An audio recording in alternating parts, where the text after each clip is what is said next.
paying attention to New Music Box lately, you probably saw the most recent article from David Farrell and Loretta Notareschi on February 3rd titled Composer Commission Pay in the United States. There was also a full report called How Much Do Composers Get Paid? A report on U.S. Composer Commission Pay in 2017 to 2018. So this came out just a few days after I filmed my interviews with Sky McClay and Adam Shoemaker, and I just felt like it would be a perfect way to end my series on composer pay in the United States with an actual research study that was done on the subject. Did you know about 80% of the people who watch my videos are not currently subscribed to my channel?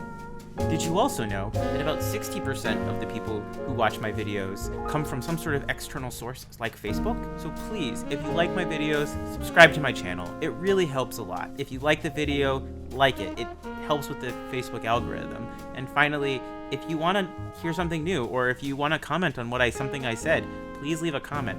I try my best to respond to every single comment that I get, and whether it's good or bad, and I look forward to hearing from you.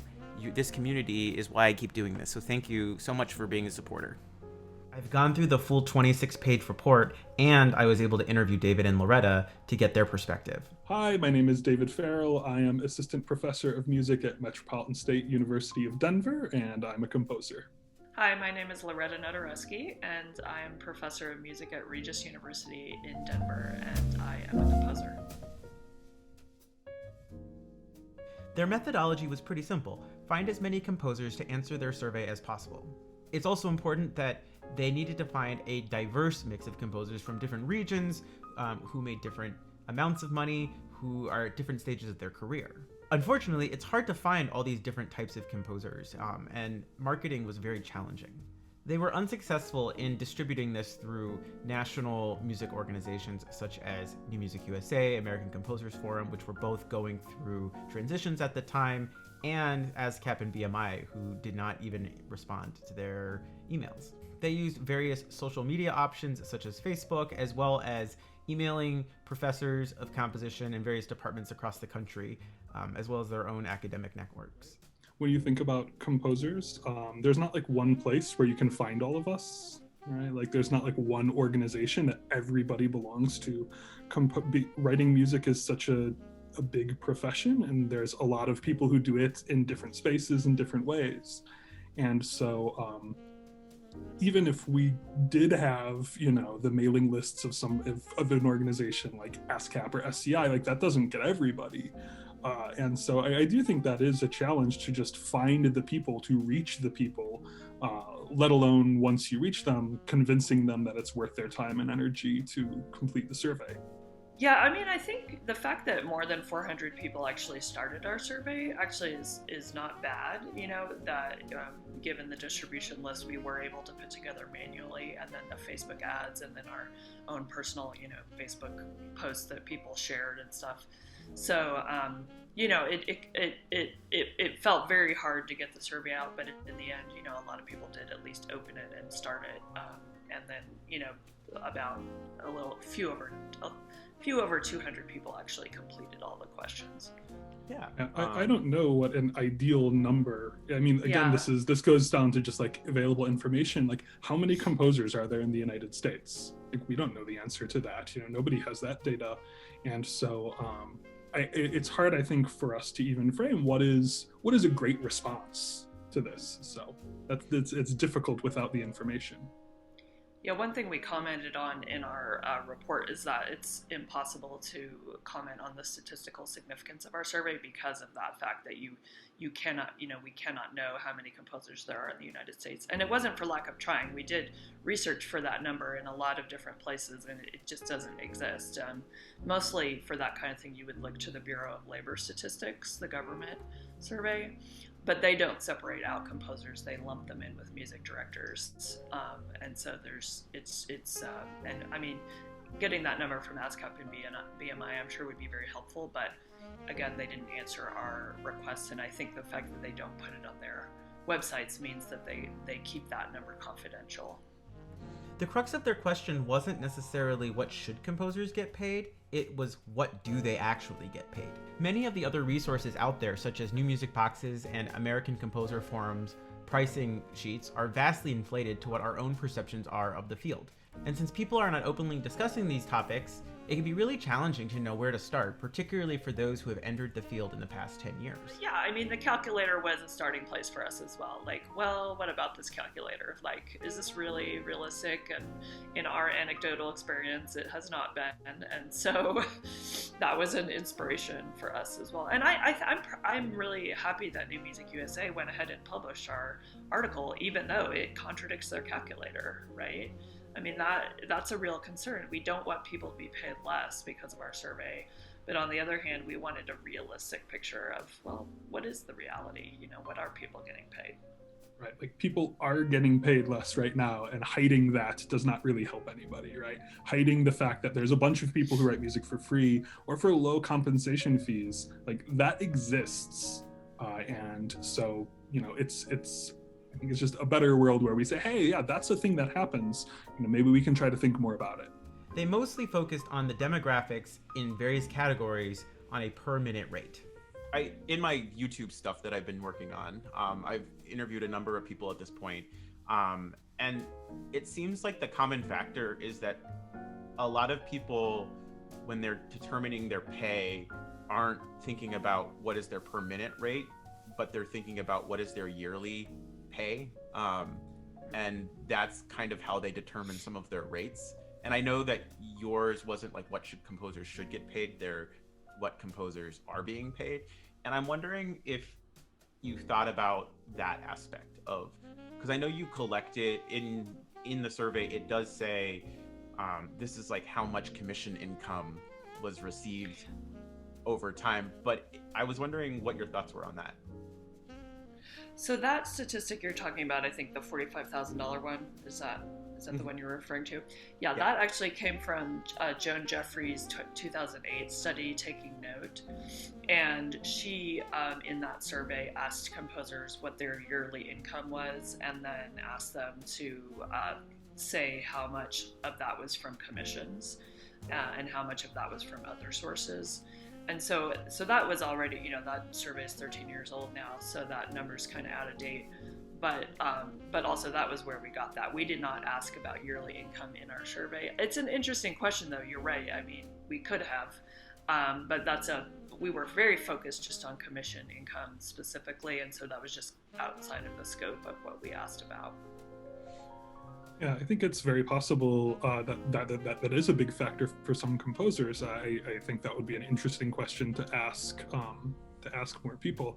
I think Loretta and I just started from that basic question. I mean, literally from the most basic question is like when somebody says to you, how much do you charge for a piece? Like, what can you say, or what should you say, or what do people say? And that was the sort of question that there just wasn't a lot of information about. And so I think for us, the commission, the individual commission was, I think, always at the center of our research. They also included unpaid commissions, which they understood might skew the data. One specific composer actually even emailed them to let them know that no professional composer actually writes music for free. I agree with their assessment on a commission not needing to be paid. But I actually do think it's important for them to elaborate that a commission is meant for another person, which in our interview, was actually how they interviewed them. That was a question, that is something that they defined. I also wonder if we would get more accurate information if we focused more on creative output and less on commissions. This was a quantitative survey. I'd be really curious to know what they got out of that. In our interview, they also pointed out that they did ask qualitative questions, but it's actually really challenging to analyze that work. So this is just purely the data. Yeah, right. I mean, I think once people see these numbers, the immediate response is to try to understand them, right? To try to figure out, well, why is this number this way? Why is this one higher? Why is this one lower? Or, as you mentioned, unpaid commissions, which, Loretta and I have done commissions for no money. And we understand at least some of the calculus that goes into that. And I think a lot of composers who have that experience understand that there are reasons you would do that. There are non-financial benefits that exist. And so figuring out, well, what are those? What are the strongest ones? What are the most common ones? Or perhaps even trying to assess, are these actually good reasons? If you think it's going to lead to more money down the line or something like that. I think that's a common thing that I've anecdotally heard from composers. Like, well, I did this because I think it might lead me to better things in the future, even though I didn't get paid. Is that true? Are they right? Or is that just a lie that people are telling themselves? It's a great question that I think obviously more research, always the answer, more research would really help understand. To start, let's just look at demographic data. These numbers are really fascinating to me, and I wish we had more labor statistics to see demographic data, as we really have no clue the number of women and LGBT folk in the field. I wonder if the College Music Society does demographic stuff on numbers of folks graduating from colleges these days.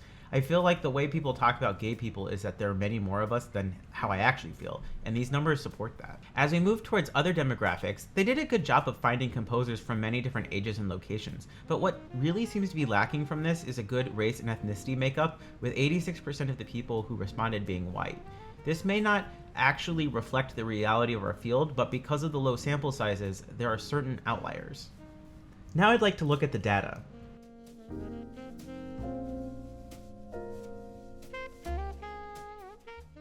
This chart really sums up what is making waves among my colleagues. According to them, most of the commission fees in our survey were paid below $50,000. This one payment above that was $300,000 for an opera. The chart shows the distribution of these fees, leaving out the $300,000 outlier, and clearly demonstrates that the majority of the fees are clustered below the $5,000 mark. The important number, according to them, was $1,500. They say, in our survey, the median commission payment was $1,500 or $150 per minute of music.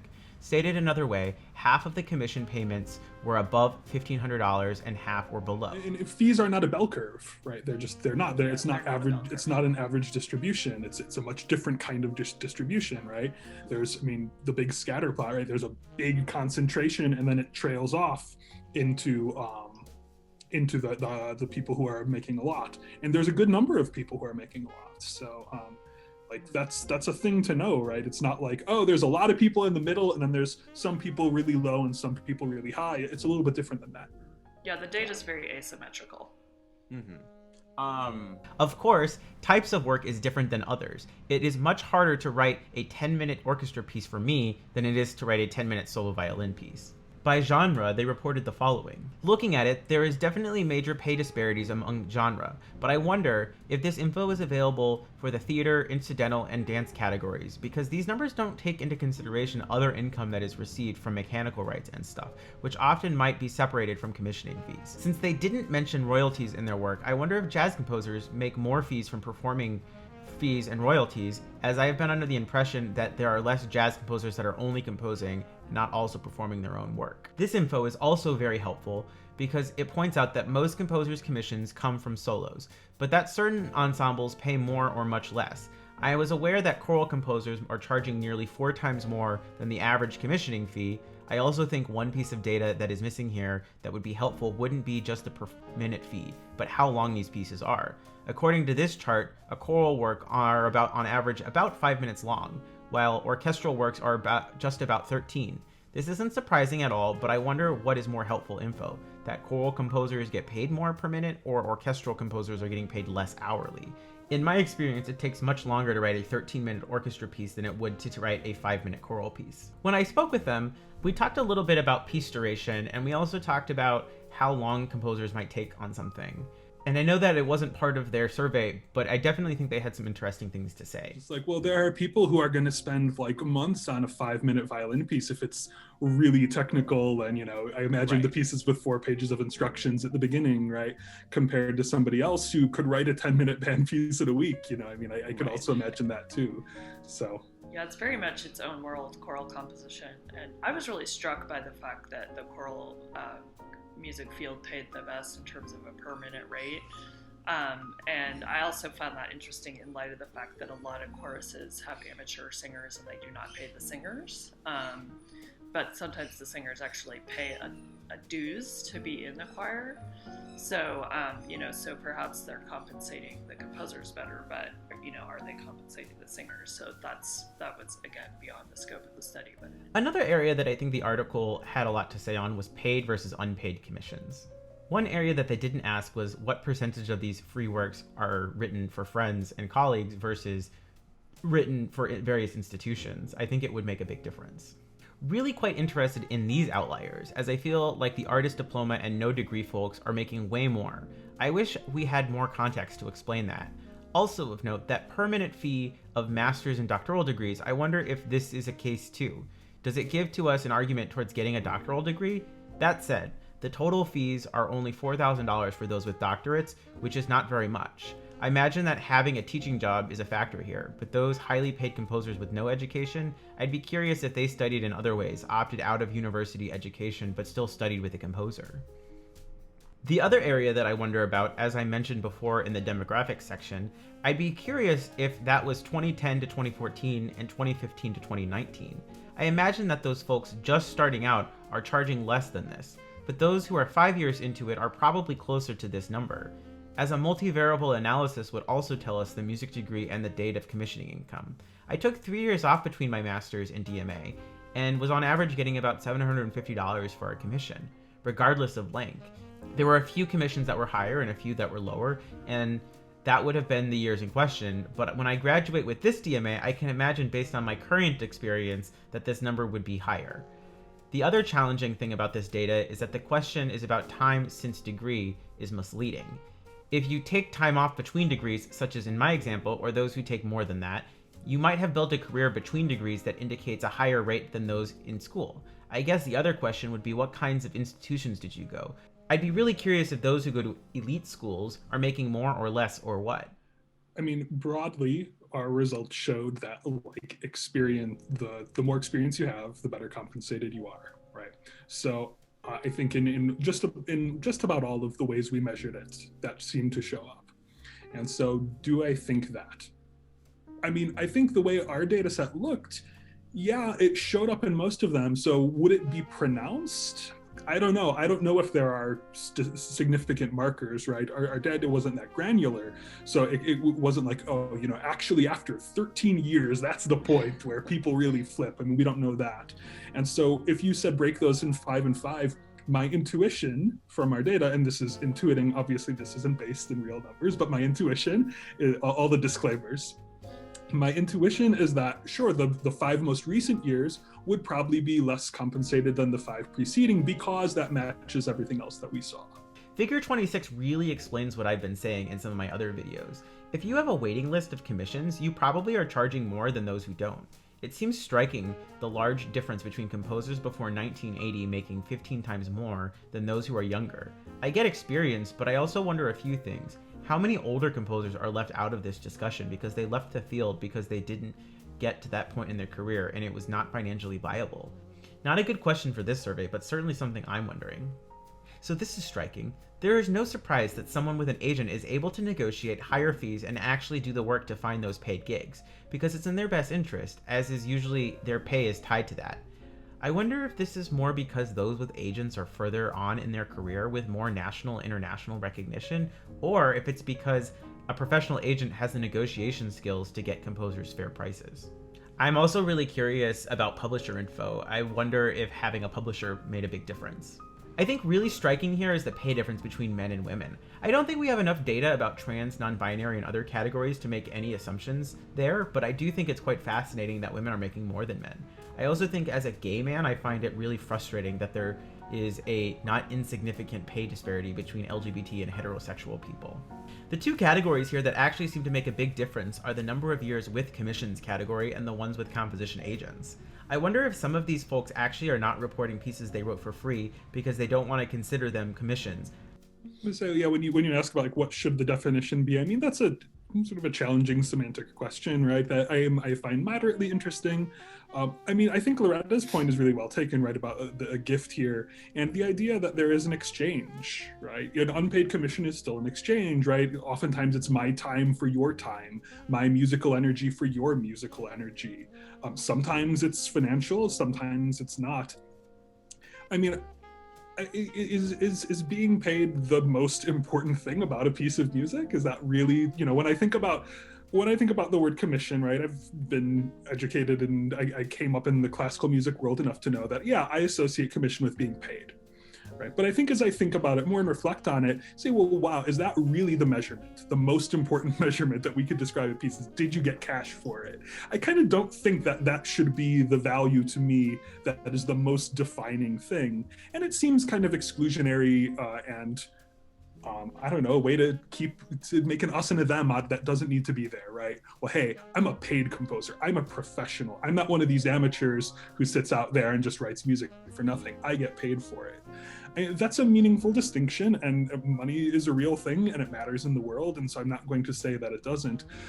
But I think when people get really hung up on this part, I guess it says something about the value system of our profession, doesn't it? Right? That perhaps I'm not a huge fan of. I thought I responded to this because I'm definitely not 100% paid, but they wanted to remind me that this is the median, so I probably did respond to it. Also striking is that in the 30 to 39 range are less likely to work for free than any other category. I wonder if this is because they are at the awkward stage in their career where they are probably done with all school and maybe found a tenure track job. I can guess that those who are older have found other income sources to supplement. You know, our measure of experience questions were designed to just sort of get a sense of that experience, right? Do you have a tenure track job or not? That is, I suppose, a measure of experience. It does imply a certain amount of experience. So I don't think it would have been completely off base to ask. I just don't think it was one that really occurred to us. I don't know, Loretta, if you have other thoughts about that particular question. Yeah, I mean, just to back up a little bit, we spent a lot of time thinking about the level of professionalism question, and what we did not want to do was say, are you emerging, are you mid-career, you know, are you established? Because those are subjective terms, and especially these days, it seems like someone can be emerging for 20 years, you know?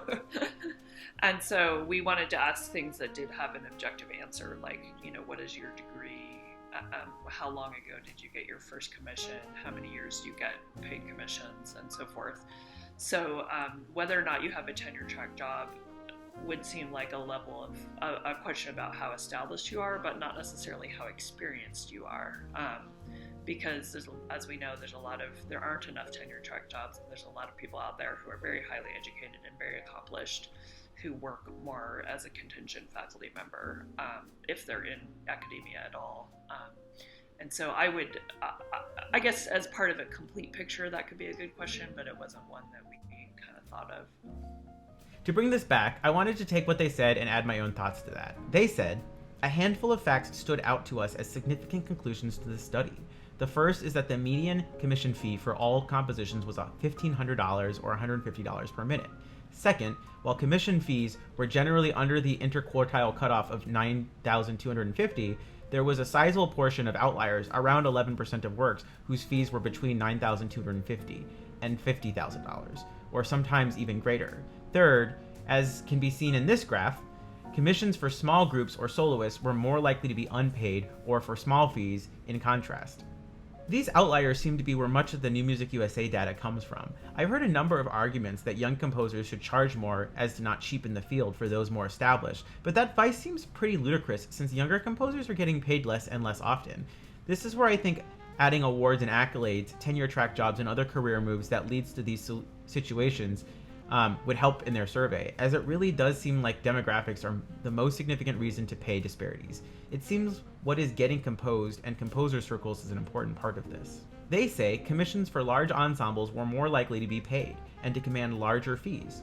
Most outlier fees were for large ensemble commissions. The best paying large ensemble was the large choir. This comes down to access. Who are these large ensemble paying folks? Like, large orchestral works are probably mostly institutions. I'd be really curious also if the number of works that were consortium models, as it's genre dependent, more likely band and opera, I'm guessing. I've heard are more consortium oriented than orchestra in other areas. Solo works also seem to be more consortium oriented. Right.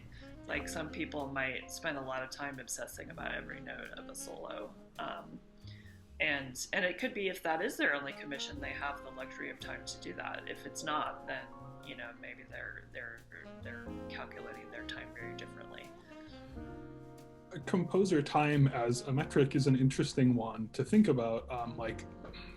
I wonder if that is how people calculate, like when they charge a fee, they say, hey, I'm going to spend 50 hours on this, I'm charging hourly.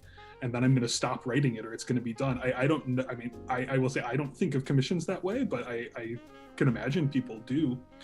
As for our survey, I would just say, like, I don't think we could have gotten a reliable response from that. I don't think most people, we could say, hey, when you wrote that viola piece last year, how many hours did you spend on it? I think we would be getting guesses from folks. I don't think, I have a low confidence that people would be able to track that data. They say, one of the other observations we made about our data is the relatively high number of unpaid commissions reported. Out of a total of 871 commissioned compositions, 324 were unpaid. We knew from our personal experience that of our composer colleagues that unpaid commissions were uncommon. However, the fact that more than 1/3 of all reported commissions were unpaid is striking. Our decision to collect data on unpaid commissions, or even the use of the word commission to describe unpaid work written for a specific occasion, was not without controversy. One composer wrote to us to object to the use of the word commission for unpaid work. This composer insisted that in the real world, professional composers never take unpaid commissions. We disagree, having found in our survey and in our own lived experiences that many professional composers at all levels of experience take a mix of paid and unpaid commissions. We should not ignore the reality that is so common in our field. What I'll say is it must be nice to have that level of privilege to think that this is the reality. But this brings me a larger question of whether or not these numbers were skewed for those who didn't include their work and that were not paid. One of the questions that I had for them was, how do they define commissions? I think maybe more important would be artistic output. Like, I write a lot of saxophone music, and I have even called them commissions as I wrote them for specific people, even if many of them have not been paid. But I had higher profile performances which led to sheet music sales, and I considered it a commission. Money was not exchanged from other things were received, such as strong performances and exposure. You know, one of the things that this person who emailed us said was, if you write a piece for free, it's a gift. It's not a commission. And I can understand that point of view, but I also think normally when you give a gift, it's not because you've been asked for it and given a deadline and had a specific concert that gift was going to go on, right? A gift would be more of a free will offering. So I think to us, it seemed like if you have been asked for something and you have agreed to it and it's going to happen within a certain number of concert seasons and it's a very specific request, that is a commission. And to your point of whether or not this was under or over reported, I think if people did not include some things that they wrote for friends and didn't consider them commissions, the only thing is that number of unpaid would have gone up actually in our survey, and it was already pretty high. So I think that would have just gone further to the point that a lot of people do a mix of paid and unpaid, and I think for us also, it's like there's no shame in it. You know, this composer saying, well, no professional composer would take an unpaid commission, as if that's a stigma. I think, you know, our data shows and our personal experience also shows that people do this all the time, and there are these non-monetary reasons that they might do it, and they're perfectly legitimate. They said, specifically, we found that in general, more advanced degrees correlated with higher pay. Additionally, we found that those who had completed their degree longer ago were earning more on a per-minute basis. In another measure, we found that composers who first received commission income the longest ago, before 1980, were also paid. Finally, we found that the most consistently commissioned composers were also making the most money from commissions. The composer who reported receiving commissions in the 75% to 100% of subsequent years after their first commissions reported the highest pay. Like, I'm in no way surprised by this. I would love to ask the question to these highest paid composers to give a general history of their pay increases over the years. Were composers 20 to 30 years ago just paid more? And then when prices went down, were they just so well established enough that they could demand the same rates? Also, do you think that these composers making the majority of the money should be more evenly distributed? I don't know that answer. I know notoriety is part of this, but I'd be really curious if general audiences actually know who these notorious composers are generally. This again is a question for the presenters, but I feel like it partly seems tied to who has a great agent. I'd also be really curious about publisher, because if a composer has a publisher and then their work gets purchased, are they more visible, which helps future commissioners see their work and then they become more notorious? Who knows? But that would have been another good sign of experience, is whether or not you're published by a traditional publisher. So, yeah. When comparing our compensation data with the society in general, two trends stood out. The first is that unlike in society overall, where women are paid on average 82% of what men make, the women in our survey were paid more than the men, as can be seen here. Women made a median pay per minute of $171 and had an average of 78% of their commissions paid. Men, on the other hand, as a group, earned $114, or 67% of the women's per minute pay. The men also only had 65% of their commissions paid. The women part is definitely the most striking. I wonder if this is semi-related to the first Women's March having happened that same year. If 2017 was the year of women, I wonder if 20 to 21 is the year people of color will be outliers. Is this even an appropriate assessment or something I should be asking? I really can't say, because we like to believe that we are being commissioned for the quality of our work and not our identity, but from my experience, I don't think that that's actually true.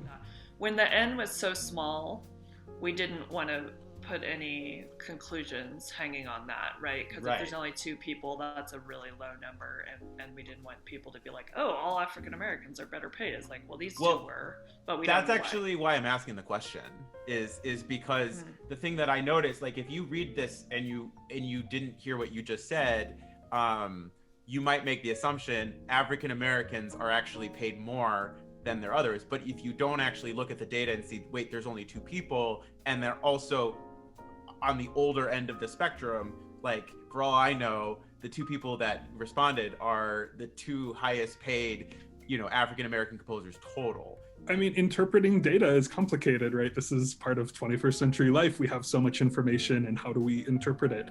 And I think Loretta and I tried to be as transparent as we could, right? We tried to list all these N numbers to show people, like, hey, this is what you're looking at. So when you're looking at, as you described, African American composers, hey, you're looking at 2 people's experiences. And so hopefully you don't go jumping to big conclusions from that data. At the same time, we felt like it was worth sharing because we want to show what we found, right? And I think a critique is that, the survey is not representative enough. And yeah, I think a great survey, a great goal for later surveys is to be better representative, to try to reach more different populations. 100%, right? Our survey only tells about the people who responded, and the people who responded to our survey is not everybody.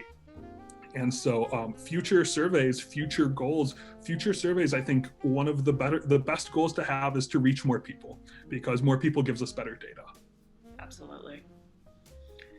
Yeah, and we did want to look at the non-white composers as a group because we thought that was a more robust end. And it did reveal a pay discrepancy there, that the people of color were paid less.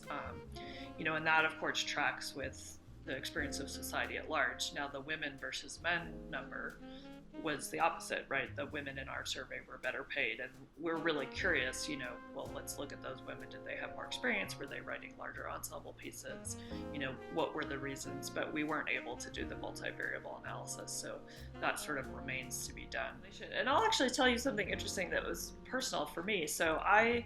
I first came up with the idea of the survey, and I approached David to help, but what inspired me was the Guerrilla Girls. Do you know about the Guerrilla Girls? No.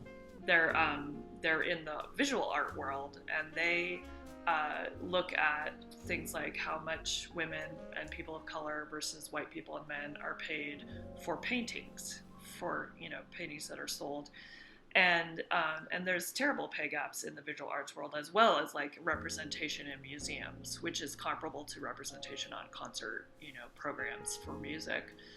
And so they came to my university. They were part of our Inspired Thinker series and gave this great talk. They're kind of hilarious. They wear gorilla masks when they do this.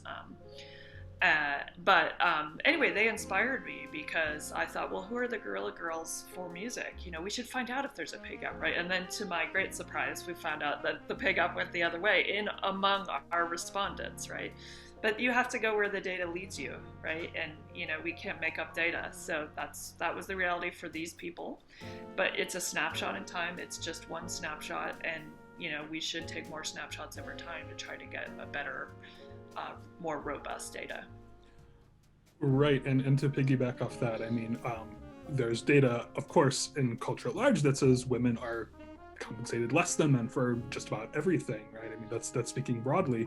And so I am suspicious of our result here, right? I mean, did we just get lucky? Did we happen to hit the best paid women, and they responded to our survey, or is new music some sort of gender utopia. I'm suspicious of that. I am suspicious of that. And so, I mean, I am with Loretta. We saw that, we're like, okay, I mean, this is what the people who responded to us said, but it is indicative of how one should approach any survey, right? Not just our survey, is that it's a slice of information. It's something you can do with it. It is not the end all be all, right? This is not the statement. We're not done learning about composer pay, right? Hopefully this starts something better. This starts better conversations. This starts more conversations, whether they are more formal surveys, which we are both in support of, we think would be really useful, more formal surveys that gather the data, or whether it's just more informal exchange, right? More people saying, hey, this is what I got paid. Hey, this is what it's like for me. This is what I'm getting paid. This is how I make ends meet. I think those conversations are really valuable, especially for young composers, to have a sense of, okay, this is how people make money in different ways in the industry that I'm trying to be a part of. And I watched your interview of Skye McClay yesterday. Skye's a friend of mine, and I thought that was really fascinating that she found out that someone who had written a comparable piece to her for the same organization had been paid $2,000 more than she was being offered. And so she went back to them and said, I think I'd like more. And they did give her a little bit more. They didn't match the other commission payment. But I mean, that kind of transparent discussion is what I think is going to elevate everyone in the long run. And I think some of the negative reaction to our survey that I've seen so far, both in emails we've received and then this thing that happened on Twitter, has been like, these numbers are too low. We can't be going around saying composers are getting paid this little. But I think one thing to be important to emphasize is that you can't just look at the median number, right? There were a lot of highly paid commissions in our survey, but they were in the minority. In fact, they were about the top 11%. The top 11% were over 9,000 or 9,250. And so those highly paid people are there, but there's just not as many of them as maybe we would all like, right? So maybe that should open the discussion of, hey, we should be asking for more, So I'm fine if this survey results are used for advocacy. I think that would be a good idea. But I do think the criticism that is basically based in, we don't like your data, well, it is what it is. We didn't make it up. So this is what the people who answered our survey are getting paid. Also, people from different regions. That's not something we emphasize in our report, but like Dave and I live in the Mountain West, and it turns out the Mountain West composers were paid the least. And just by the way, we did not put our own numbers into the survey. So we're gonna go to the commissioners around here. We know who they are, and say, hey, why is Mountain West paying so little? We should bump that up if we can. Let's get more in line with the Pacific West, where people are being paid much better. And so this gives us actually data to make an argument. I feel pretty good. The report, I think, says everything we wanted to say. I think for me, the one thing saying that the report is not the end all be all is the thing to me that is the thing I want to articulate the most, and I think I did that. Yeah, I just encourage people to really dig into the numbers, and especially if they were disturbed by what they read in the New Music Box article, which is just a sample of the numbers, that they go to the full report and really dig in. Especially the people who are really concerned, like this. I've heard multiple people comment, I get paid way more than this median rate. That doesn't seem right. Well, they need to consider that, for example, there was a $300,000 commission in our survey, right? That number is in there, and a $50,000 one. So the fact that you're being paid well, it's not that our survey contradicts that. It's that it just shows that you're in the elite, you're in the minority, and maybe we need to just advocate for each other. So I would just encourage people to spend some time with it and really get to know the numbers.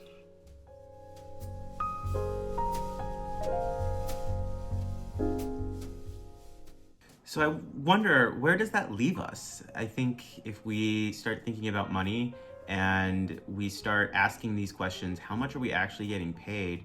I think just having this data actually will help us make better decisions in figuring out what we should actually be charging. I think that for those of us who are in this under $5,000 category, we're not failures for not commanding higher rates, because quite frankly, a large number of our colleagues are also making in this range. if you're a young composer who's just starting out and you're not sure what to charge, I think this data is really helpful so that you don't think that if you're not charging, over $1,000 for a piece, that you're failing as a composer, because you're not. People with many more years experience are making the same thing and are struggling just as much. The other thing that I think that we can use this data for, as Loretta points out, is for advocacy. I think that, advocacy of composer pay is something that we don't have a lot of. And the various organizations like New Music USA and American Composers Forum have done what they can to advocate for us. And I think that it's a little misguided to the level that they've done that by creating guides that are just incredibly unrealistic for the average composer. So maybe instead of making these guides, we should focus on why are we not getting paid enough. And I'll also say that based off of the conversations with everybody that I've talked to so far, really thinking about what is your yearly pay. I think that is a really helpful distinction. So maybe these numbers are low, but these numbers don't necessarily tell us who has a job. It doesn't tell us who is making income elsewhere. It doesn't tell us who is independently wealthy on the side and can just take these low-paying gigs because they have other financial support. And so, moral of the story is be skeptical of these numbers. They're not everything, and David and Loretta both agree with that. But also know that these are just the facts. These are just what it is. And so use these as a resource, use them as a tool, use it for advocacy. Don't use this as a judgment of the authors, because the authors just published the facts. And that's something that you should really consider. Be mad at the systems in place that allow for this to be the case. And something that I've also said quite a bit in a lot of my work is remember that the largest number of people who are commissioning us are for solos, right? Individuals. And those solos are probably commissioned mostly by friends or colleagues, people who also don't necessarily have money. The largest commissions are coming from what I would assume is mostly institutions. And I think that institutions have a lot of power, and the fact that there are some composers getting paid $300,000 for their work, and there are some composers who are getting paid $1,000 for their work, that is pay disparity. And I think we should do, as Loretta do a better job of advocating for one another. So I hope that you enjoyed this video. I hope that you found it helpful. If you like other videos like this, if you want me to do more in-depth analysis like this, please just let me know in the comments. Also, let me know, send me a note. I want to hear from you. And for the most part, just remember that we are in this together, and composing as a career is possible. It maybe isn't through commissioning income for the large majority of us, but it is possible to make a career and pay the bills working in this field. So, like I said, like the video, subscribe to the channel, hit the notification bell, share this, it's really helpful. And also just remember that you have this data now. Data is power. And now you can show if you're making under the $5,000 amount, you can show this to potential commissioners and say, this is what people are actually getting paid. This isn't what some document says. This is an actual research study that shows what people are getting paid. So anyways, I hope you enjoyed the video, and keep being creative, keep innovating, and keep watching.